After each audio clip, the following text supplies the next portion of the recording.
Today, the inflation noose drives policy reversal.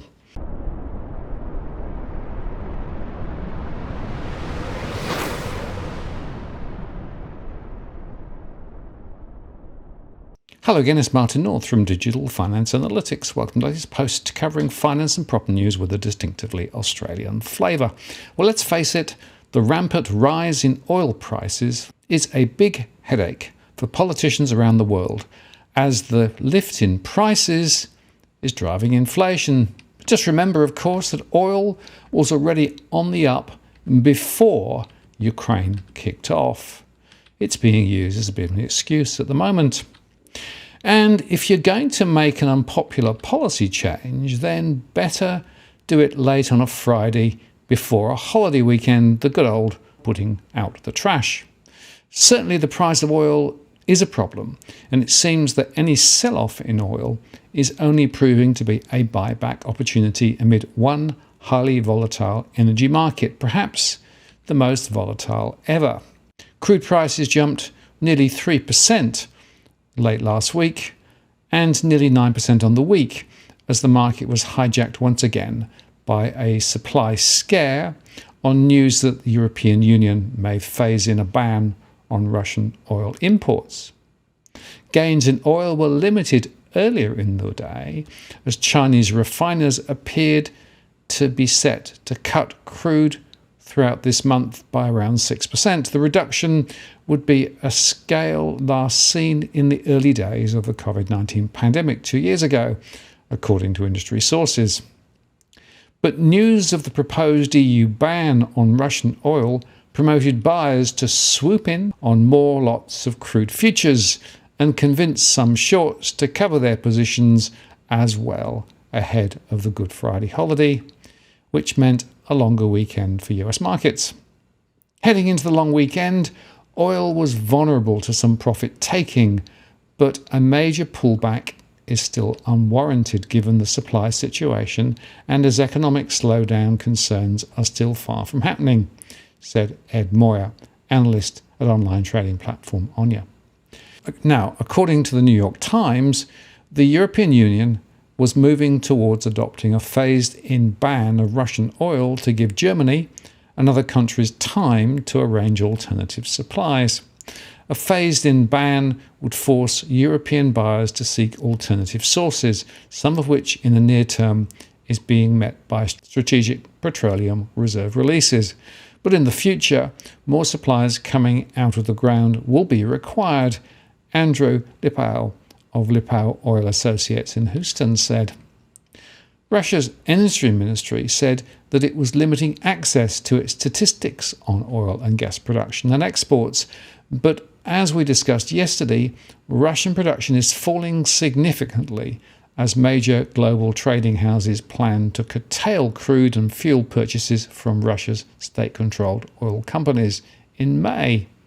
And on Wednesday, the International Energy Agency warned that from May onwards, roughly 3 million barrels per day of Russian oil could be shut due to sanctions or buyers voluntarily shunning Russian cargoes. But then there are real-world consequences, and then the word inflation, and lots of it.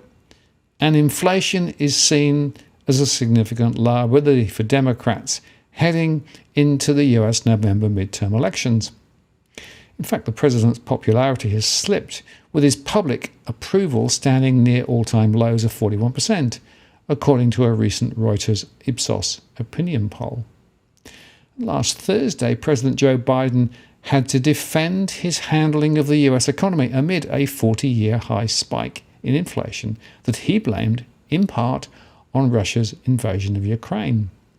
Speaking at North Carolina Agricultural and Technology State University in Greensboro, Biden promoted his efforts to strengthen US supply chains, accelerate American production of semiconductors, and ease dependence on foreign makers. But he spent a considerable amount of his speech talking about his handling of the economy, a factor in the dip in his job approval ratings that could certainly spell trouble for Democrats in November congressional midterm elections. The Biden administration has taken several steps to tame surging gasoline prices and inflation, made worse by crude oil spikes due to the war in Ukraine and subsequent sanctions on Russia by the United States and its allies. Biden said jobs growth had accelerated in his first year of office, including 365,000 new manufacturing jobs, and that the unemployment rate had dropped sharply. Dogging Biden, however, are persistent increases in prices across the board. I know that we're still facing the challenge of high prices and inflation, said Biden. Putin's invasion of Ukraine has driven up gas prices all over the world, and he said food prices had been impacted as well by a drop in exports of Ukraine wheat.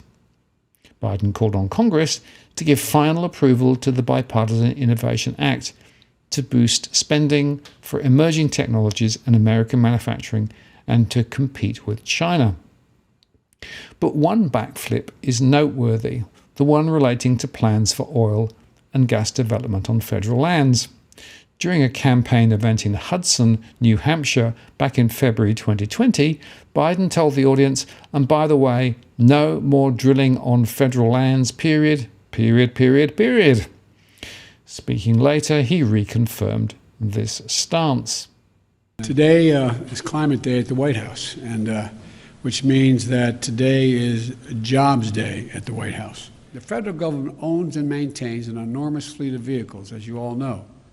With today's executive order, combined with the Buy American executive order I signed on Monday, we're going to harness the purchasing power of the federal government to buy clean, zero-emission vehicles that are made and sourced by union workers right here in America. With everything I just mentioned, this will mean 1 million new jobs in the American automobile industry. 1 million. The executive order I'll be signing establishes a White House Office of Domestic Climate Policy, and it'll be led by one of America's most distinguished climate leaders, former EPA Director Gina McCarthy. As the head of the new office and my National Climate Advisor, Gina will chair the National Climate Task Force, made up of many members of our cabinet, to deliver a whole-of-government approach to the climate crisis. It's not time for small measures. We need to be bold. So let me be clear. That includes helping revitalize the economies of coal, oil, and gas and power plant communities. We have to start by creating new good-paying jobs, capping those abandoned wells, reclaiming mines, turning old brownfield sites into new hubs of economic growth, creating new good-paying jobs in those communities where those workers live, because they help build this country. We're never going to forget the men and women who dug the coal and built the nation. We're going to do right by them, make sure they have opportunities to keep building the nation in their own communities and getting paid well for it. While the whole-of-government approach is necessary, though, it's not sufficient. We're going to work with mayors and governors and tribal leaders and business leaders who are stepping up, and the young people organizing and leading the way. My message to those young people is you have the full capacity and power of the federal government. Your government is going to work with you.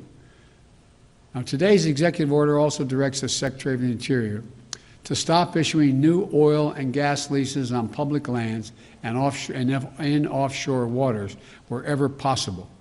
We're going to review and reset the oil and gas leasing program. Like the previous administration, we'll start to properly manage, unlike it, we're going to start to properly manage lands and waterways in ways that allow us to protect, preserve them, the full value that they provide for us for future generations. Let me be clear, and I know this always comes up, we're not going to ban fracking. We'll protect jobs and grow jobs, including through stronger standards like controls from methane leaks and union workers willing to install the changes. Unlike previous administrations, I don't think the federal government should give handouts to big oil to the tune of $40 billion in fossil fuel subsidies. And I'm going to be going to the Congress asking them to eliminate those subsidies. We're going to take money and invest it in clean energy jobs in America. Look, this executive order I'm signing today also makes it official that climate change will be at the center of our national security and foreign policy. So Biden had pledged several times during his presidential campaign to halt federal drilling auctions, but that effort actually had been stymied by a court challenge from Republican-led states. And now the inflation problem is creating a series of backflips, including one relating to plans for oil and gas development on federal lands, as now the Biden administration has said that it has resumed plans for oil and gas development on those federal lands. Granted, the plan calls for the government to lease fewer acres for drilling than initially proposed and charge steeper royalties to oil and gas companies and assess the climate impact of developing the acreage. But the announcement by the Interior Department, made late on Friday before the holiday weekend, is the latest move to reform the federal oil and gas leasing program since Biden took office in January 2021. The administration has faced ongoing pressure to address high energy prices driven by the economic rebound from the pandemic and Russia's invasion of Ukraine. Friday's announcement would make roughly 144,000 acres available for oil and gas drilling through a series of lease sales. That's an 80% reduction from the footprint of land that had been under evaluation for leasing, the Interior Department said in the statement. And it will also require companies to pay royalties of 18.75% of the value of extracted oil and gas products, up from 12.5%.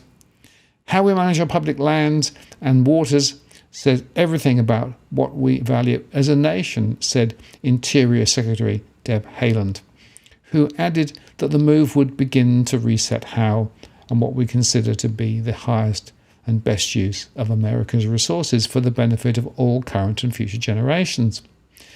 The agency will issue final environmental assessments and sale notices for upcoming oil and gas lease sales as early as next week, including ensuring tribal consultation and broad community input, the Interior Department added. The proposal was quickly denounced by several environmental groups, with one calling it a reckless failure of climate leadership. The Center for Biological Diversity and environmental groups slammed the Biden administration's decision. The Biden administration's claim that it must hold these lease sales is pure fiction and a reckless failure of climate leadership, said Randy Spivak, Public Lands Director for the group. It's as if they're ignoring the horrors of firestorms, floods, and mega droughts and accepting climate catastrophes as business as usual. But the move, of course, was praised by the energy industry as a step in the right direction, but said it did not go far enough. To unleash American energy, the Biden administration should continue to hold ongoing lease sales pursuant to the Mineral Leasing Act, issue permits more expeditiously, and provide consistent regulatory certainty, said Ann Bradbury, head of the American Exploration and Production Council, whose members, by the way, include ConocoPhillips, Pioneer Natural Resources, and Chesapeake Energy. So, on one hand, you can understand the short-term imperative ahead of the November polls, but given recent reports from the IPCC underscoring the need for urgent action to avoid a greater catastrophe, this is, well, in my view, a disappointing outcome, but frankly, it's not unexpected. And once again, it shows that talk is cheap, so very cheap, and it's much easier to do things in the short term to try and win votes than to take the decisions needed for the longer-term security of the planet. And that, of course, is a big problem. I'm Martin North from Digital Finance Analytics. Many thanks for watching, and I'll see you again next time.